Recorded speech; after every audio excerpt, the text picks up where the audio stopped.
को डिफाइन करेगी। हाँ। उन टीमों को भी डिफाइन करेगी जिनके पास बीच में विकेटें लेने वाले बॉलर नहीं है।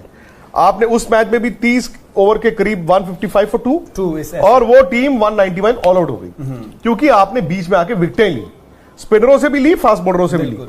आज आपने क्या किया, उनका स्कोर था दरअसल 20वें ओवर की आखिरी गेंद पर विकेट गिरा है, तो 110 दो आउट था 20 ओवर में। 110 दो आउट अच्छा स्कोर है, लेकिन उन 10 ओवरों में कितने रन आए उसके बाद? उन 10 ओवरों में मतलब 21 से 30 में सिर्फ 33 रन।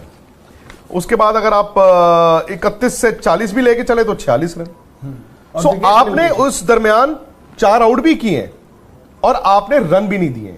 तो मुझे लगता है कि 256 257 तो यार किसी भी वनडे मैच में आप as a batting unit you will be happy कि हाँ यार हम इतना चेस कर देंगे, दिक्कत आनी नहीं चाहिए। और ये ना भूलें कि जैसे आपने कहा मैच के दरमियान हार्दिक पांड्या को चोट लगी, उन्होंने सिर्फ 3 गेंदें फेंकी थी, वो 3 गेंदें विराट ने डाल के 1 ओवर खत्म हो गया।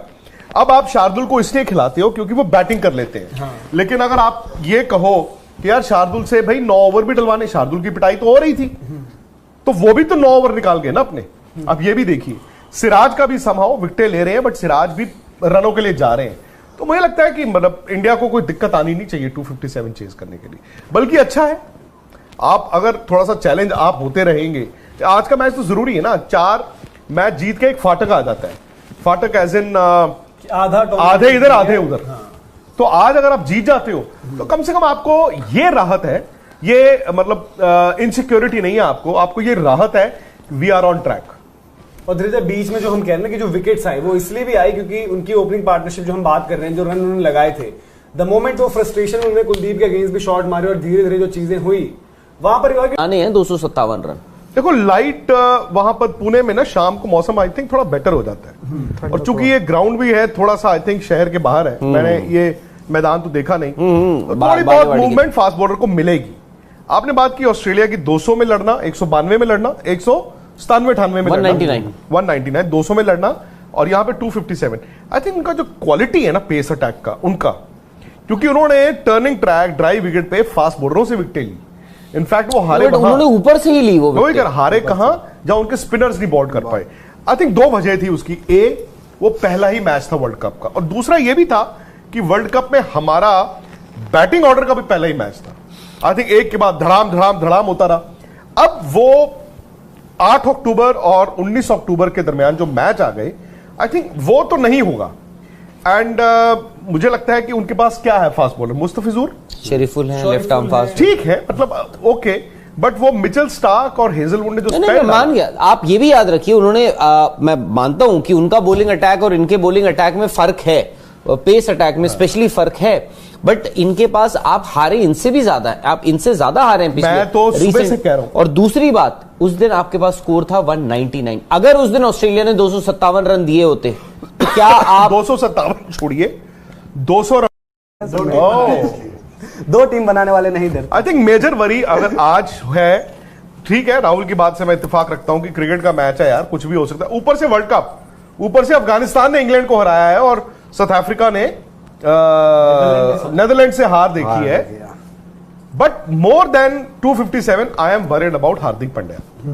भाई हार्दिक पांड्या को जो उनके एंकल खिंचा है, खिंचना उसका मतलब, और कह रहे स्वेलिंग भी है खिंचने के बाद। मेरा तो भाई हुआ था ना 2 साल पहले, एक बार हुआ तो मैं ऐसे एयरपोर्ट से चल के तो आ गया था, मतलब कार में आया, राहुल वाज आल्सो देयर, और उसके बाद हफ्ता मैंने थोड़ा प्रिकॉशन ली, एकदम यहां पे अचानक से और लॉर्ड्स टेस्ट मैच में दूसरा आउट हुआ, मैंने मुड़ के देख तो खत्म।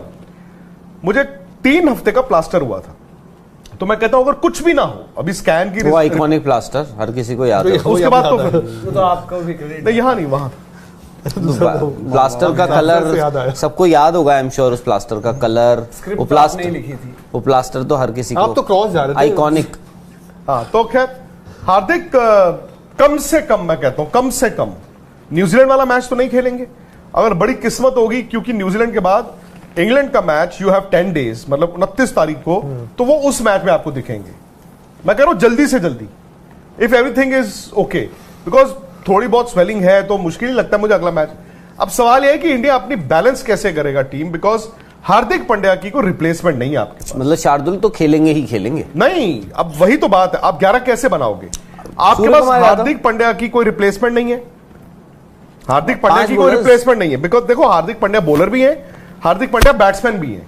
तो आपके पास इस टीम में तो कोई ऐसा प्लेयर है नहीं जो 10 ओवर भी फेंक सकता है और 6 नंबर पे बैटिंग भी कर सकता है। तो मेरे हिसाब से इंडिया को अश्विन या शमी आएंगे। नहीं, इंडिया न्यूजीलैंड और सूर्य, मैं न्यूजीलैंड के मैच की बात कर रहा हूं। तो आपको सूर्य कुमार यादव को ही खिलाना पड़ेगा या ईशान किशन को, मतलब एक बैट्समैन एक्स्ट्रा करोगे आप 6 नंबर पे, और फिर आप बॉलिंग में शार्दुल की बजाय मोहम्मद शमी को लाओगे। सो आप आउट एंड आउट 6 रखोगे batsman, 5 bowlers, 4 bowler plus 1 Jadeja, so that 6 number पे अब हार्दिक खेलते हैं तो 6 नंबर पे एक बैट्समैन आया, ईशान या सूर्या, 7 नंबर जडेजा के, तो 7 नंबर जडेजा का है। उसके बाद शार्दुल को 8 देते थे, बट शार्दुल के 10 ओवर, आप 5 ही बॉलरों में शार्दुल के 10 ओवर लेके नहीं चल सकते। सो वहां पे सिराज, शमी, बुमराह, जडेजा और कुलदीप। बट सर उसमें भी ये चीज रहेगी ना कि अगर किसी बॉलर का बुरा दिन रहा, जो आप बात बॉलर का बुरा दिन का कोई सब्स्टिट्यूट नहीं, बेंच में कौन है ये भी देखो, है ही ऑप्शन भी नहीं है। नहीं, सपोज देखिए शार्दुल होते हैं या नहीं, अब सीधी सी बात है यार जय, बुमराह का खराब दिन होगा तो 10 ओवर तो बुमराह से बेहतर कोई नहीं डाल पाएगा।